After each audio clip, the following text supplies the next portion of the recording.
ملک کے اندر انصاف کو آپ چھوڑ دیں گے سر. انصاف آپ کا یارڈ سٹک ہے، وہ چاہے معاشی انصاف ہو، معاشرتی انصاف ہو یا سوشل جسٹس ہو. جب آپ اس کو چھوڑ دیں گے، نہ قوم آگے بڑھ سکتا ہے نہ ملک بڑھ سکتا ہے. اس انصاف کی زد میں ثناء اللہ مستی خیل آئے، عمران خان آئے، chief of the army staff آئے، چیف جسٹس آئے. پہلے آپ یہ ڈٹرمن کریں کہ آپ اس ملک کو جو آئین پاکستان کی ایسنس ہے، جو یہ ملک بڑی مشکلات کے بعد مارز وجود میں آیا، جو آپ کے اور ہمارے اسلاف نے اس ملک کے لیے قربانیاں دے کے یہ بنایا، کیا ہم اس کو لائن آف ایکشن کو ٹو کر رہے ہیں سر؟ کیا سر یہ جو آرم فورسز ہیں یہ ہمارے بھائی نہیں ہیں، ہمارے بیٹے نہیں ہیں؟ یہ کوئی اسرائیل کی فوج ہے؟ یہ کوئی انڈیا کی فوج ہے؟ یا یہ ہمارے جسٹسز ہیں؟ یہ کون ہے سر؟ یا پولیٹیکل لوگ کون ہیں جی؟ یا میڈیا کے لوگ کون ہیں؟ ہم ایک ایسا بدقسمتی کے ساتھ ایک نظام ہمارا آئین پاکستان میں موجود ہے، ہم ان کو ماننے کو تیار نہیں ہیں. بھائی دیکھیں نا یہ لیٹ می کمپلیٹ آخری فکرہ، میں وہ ماننے کو تیار، اگر کوئی نہ مانے تو اس کا کوئی حل ہے. دیکھیں جی میرا ایک مینڈیٹ ہے، مجھے عوام نے مینڈیٹ دیا ہے، میں ایک اوتھ لے کے آتا ہوں آئین کے تحت. ایک اوتھ ہے میری فوج کا، ایک اوتھ ہے میرے ججز کا. تو آپ کا جو آئین پاکستان نے ڈومین بنایا ہے، تو رانا صاحب یہ اب بناؤں کو چھوڑ کے میں ہاتھ جوڑ کے یہ عرض کر رہا ہوں، ایک بینگ محب وطن پاکستانی کے اور سینئر پارلیمنٹیرین کے، کہ پاکستان کی چولیں ہل چکی ہیں. پاکستان جو ہے وہ گرداب کا شکار ہو چکا ہے. آپ کی جو 70% یوتھ ہے اس کے اندر جو جذبات ہیں، جو ان کے اندر آگ لگی ہوئی ہے، اس کو کوئی گیج نہیں فرما رہا. ایسی گفتگو کوئی نہیں کرتا، چونکہ میں فقیر منش انسان ہوں، میرا کوئی ذاتی موٹیوز نہیں ہے، میں رسپیکٹ کا قائل ہوں. لیکن میں چاہتا ہوں ہمیں اس ملک سے وطن سے محبت ہے. یہ پاکستان ہے تو میری سیاست ہے، آپ کی ثقافت ہے، کسی اور کی کچھ بات ہے. اگر آپ اس کو نہیں کریں گے تو سر میں بدقسمتی کے ساتھ یہ آپ کے رول آف دا گیم آپ کو سیٹ کرنے پڑیں گے، تب مساق پاکستان نیا نہیں بنائیں گے. یہ ملک سر آگے بڑھنے والا نہیں ہے. یہ جو بھی لوگ کہہ رہے ہیں یہ ہو گیا وہ ہو گیا، سب یہ اشرافیہ کی اور مصنوعی چیزیں ہیں. جی مجھے ایک بات بتائیں مستی خیل صاحب، سر گزارش یہ ہے کہ آپ لوگوں کا ایک آبجیکٹو تھا پچھلے 2-3 سال سے، وہ یہ تھا، کم از کم 2 سال سے، وہ آپ کا آبجیکٹو صرف یہ تھا کہ آپ اپنے لیڈر کو، عمران خان کو، جیل سے رہا کروا لیتے. آپ کی جتنی لیڈرشپ باہر ہے، کیا وہ اس آبجیکٹو کو اچیو کر سکی؟ رانا صاحب بڑا اہم سوال کیا ہے. بالکل عوام نے اس دفعہ جو 8 فیب کے الیکشن میں ہمیں ووٹ ڈالا ہے، وہ اسی پوائنٹ پہ ووٹ ڈالا ہے. کتنے لوگ آپ کے باہر جو اس وقت لیڈرشپ موجود ہے، ان میں سے کتنی پرسنٹیج جو ہے وہ کمپرومائزڈ ہے؟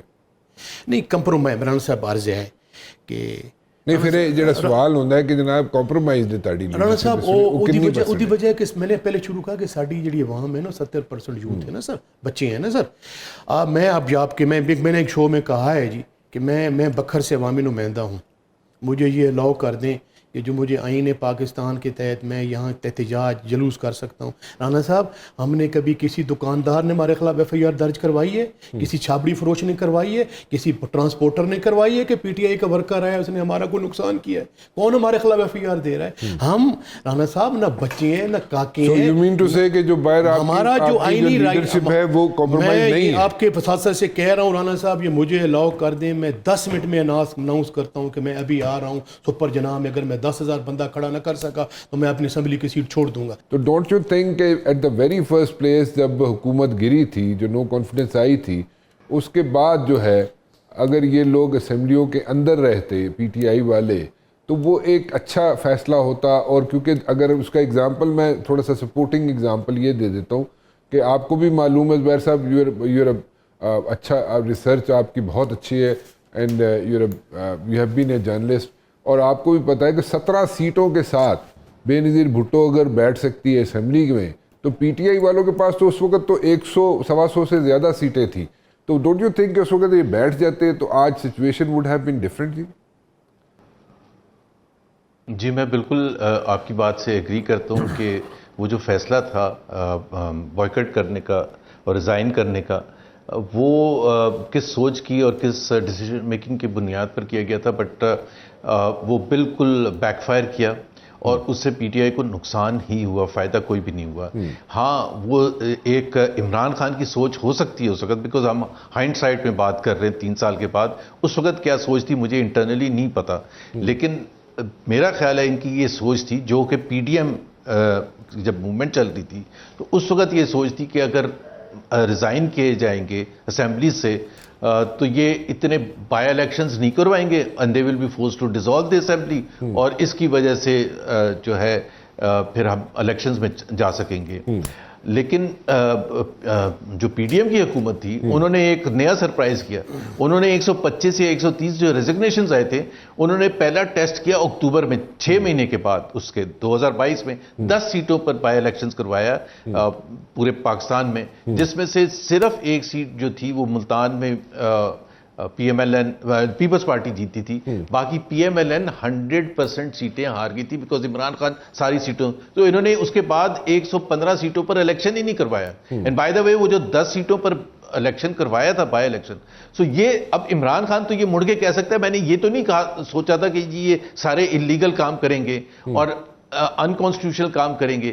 جب پنجاب اسمبلی توڑی ہے 2023 جنوری میں تو 90 دن میں الیکشن کرانا تھا. اب عمران خان کو بہت کرٹیسائز میں نے سنا پی ٹی آئی والے بھی کرتے کہ جی یہ اس نے ڈیزالو کر کے بڑی غلطی کی. بھائی اس نے تو بہت ماسٹر سٹروک کھیل لی تھی کے پی اسمبلی میں بھی کہ بھائی نیشنل اسمبلی کے الیکشن سے پہلے اپریل 2023 میں دونوں پنجاب اور کے پی اسمبلی میں 2/3 ہوگی پی ٹی آئی کی, اور اسی وجہ سے الیکشن نہیں کروایا تھا.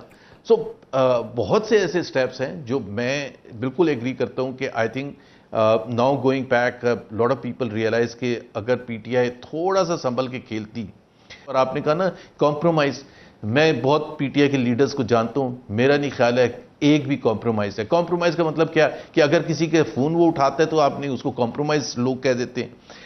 عمر ایوب اگر کمپرومائز تھا فار ایگزامپل تو اس کو کیا ضرورت پڑی ہے اتنی مشکل پالیٹکس کرنے کی. I mean it's not an easy thing.